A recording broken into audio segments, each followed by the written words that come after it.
Good morning, children. I am Anmol Messi, PGT Physics, Mount Litra Z School, Jhansi. Children, in our previous videos, we have discussed about Kirchhoff rules, and I even explained you numerical related to that. And I have told you that Kirchhoff is very important as far as your exams are concerned. Okay. Now, today we are going to start with a fresh topic, a new topic, which is known as Wheatstone Bridge. Okay, Wheatstone Bridge. So children, as you can see, this is the Wheatstone bridge that I have drawn for you. Wheatstone bridge is an arrangement of 4 registers. Okay, so as you can see very clearly, I have made a diagram over here which has got 4 registers P, Q, R and S.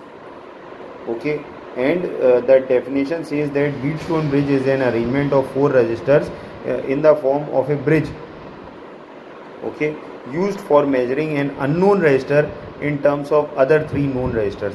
So in the diagram it is very clear that P, Q and R are known registers, whereas S is the unknown registers, unknown register. So if in case I give you a wire and I say that calculate the resistance of this wire, so that wire would be considered as S. Okay, now over here you can clearly see that if we draw current from the battery and if we take this current over here, we will get a junction over here, and from the junction there are 2 different wires, this and this. Okay, so the current can go from this wire, this is a kind of pathway, and similarly current can even go from this wire, that is, this is also a kind of pathway, and between the 2 pathways there is a bridge that is established, hence it is known as Wheatstone bridge. Okay, and this galvanometer that we have put over here, it would help us to find out that whether the current is going from here or not. Okay, so it is just to detect whether any current flows from here or not. Okay, now this entire arrangement is known as Wheatstone bridge.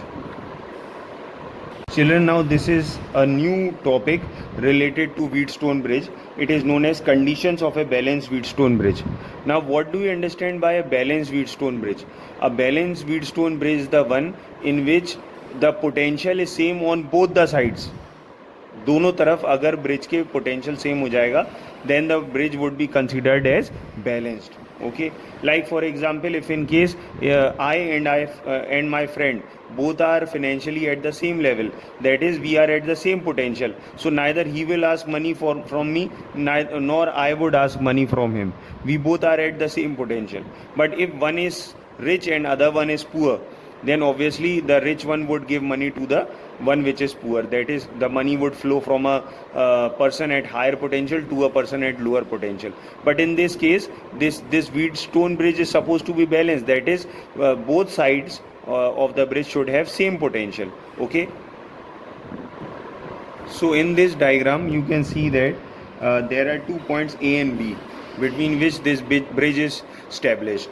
So the potential of A and B should be same, so that the bridge should be balanced. Okay, now what are the various other points which would show that the bridge is balanced? So let us discuss them one by one. Now these are the various points. As I told you, for the Wheatstone bridge to be balanced, VA should be equal to VB, the potential difference should be 0, and if potential difference is 0, that is, there is no potential difference between A and B, then the current would not flow from A to B, because obviously current always flows from a region at higher potential to a region at lower potential, but here the potential is same between A and B, so no current would flow, hence no deflection would be shown in the galvanometer and there would be no current in the galvanometer. Okay, now let us discuss this formula also. As we know that V is equal to W by Q, and since potential difference is 0, therefore work done would also be 0 between the 2 points. Now this is the final condition. If in case our Wheatstone bridge is balanced, then this would be the final condition, that P upon Q would be equal to R upon S. And since S is our unknown resistor, therefore if we want to find the value of S, we will simply put the values of R, Q and P. We will keep S as subject and we will be able to find the unknown resistance of the given wire. Okay, Now let us discuss the proof for this condition, because I have just given you this condition but I have not proved this condition. So let us discuss the proof as well. So this is the proof for the condition of a balanced Wheatstone bridge. So I have considered the same diagram for that, and in this diagram I have considered 4 resistors P, Q, R and S. In between and between the points A and B I have taken a wire in which I have even put a galvanometer, and this is exactly the bridge that we were talking about. This is the Wheatstone bridge. Okay. Now, first of all, let us discuss how the current would be drawn.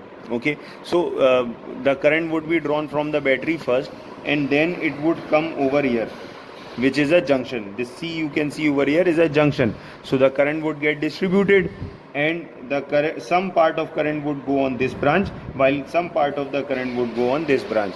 So let us say that if I1 current flows through CA, then obviously I minus I1 would flow through CB. Okay, and at the junction A, if IG current goes to the galvanometer, then the remaining current would come over here. So what is the remaining current? Remaining current would be I1 minus IG. इधर से I1 आया, उसमें से IG चला गया. We are left with I1 minus IG, which comes on this branch, which is AD. Okay. Now, coming back to the junction C, the current which was drawn from there was I minus I1. This current was flowing on this branch. Now this current I minus I1 would come from here, and current IG would come from here. Both the currents would combine, and the final current that we'll get over here on this branch, that is BD, is this plus this, that is I minus I1 plus IG. Okay, so finally we can say that यहाँ से current आया I minus I1, यहाँ से current आया IG, दोनों current combine हुआ, तो the total current is I minus I1 plus IG, which flows on this branch. Okay, now this current and this current again would get added up at the junction D, and the final current would be I. It is very clear, you can see that I1 would get cancelled out if we add both the currents, then I1 would get cancelled out, IG would get cancelled out, we will be left with I, which would come on this wire. So ultimately we started with I and we are coming back with I, so the law which we applied over here is correct. This was Kirchhoff's first rule that we applied over here. Now we are supposed to apply Kirchhoff's second rule. So for Kirchhoff's second rule, that is voltage rule, we'll have to select two loops.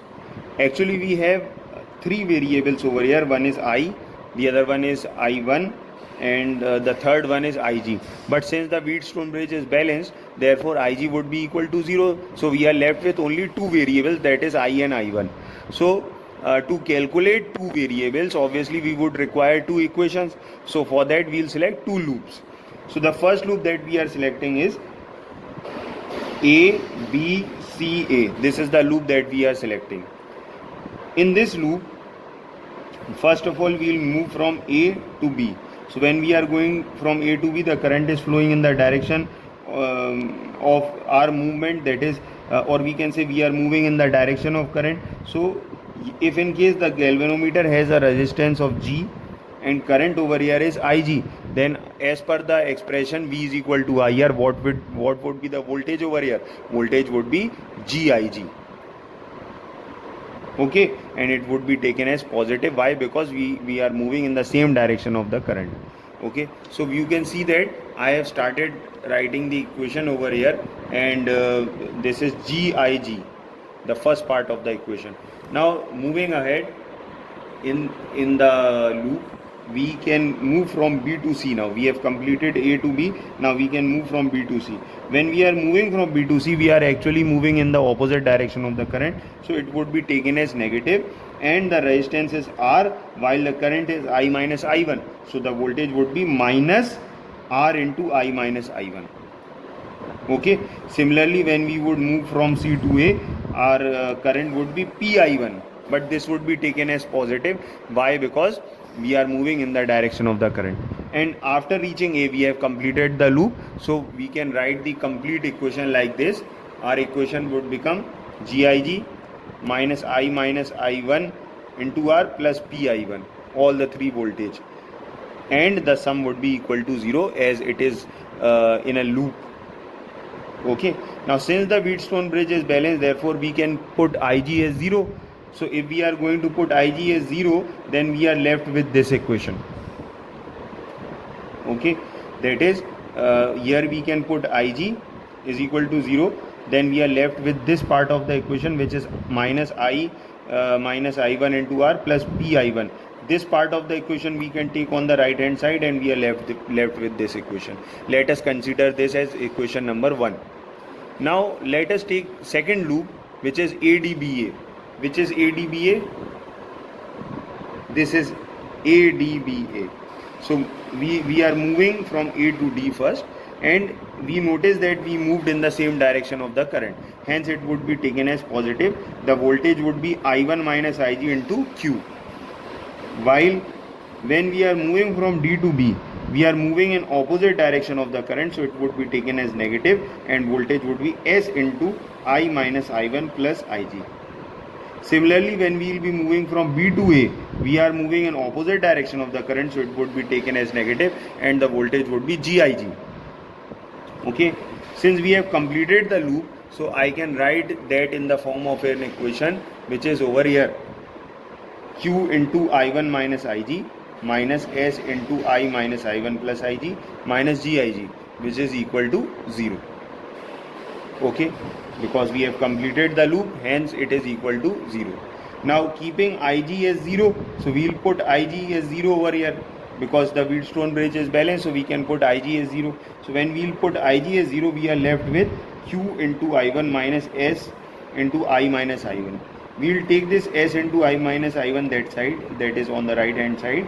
We are left with this equation, and this is our equation number 2. Okay.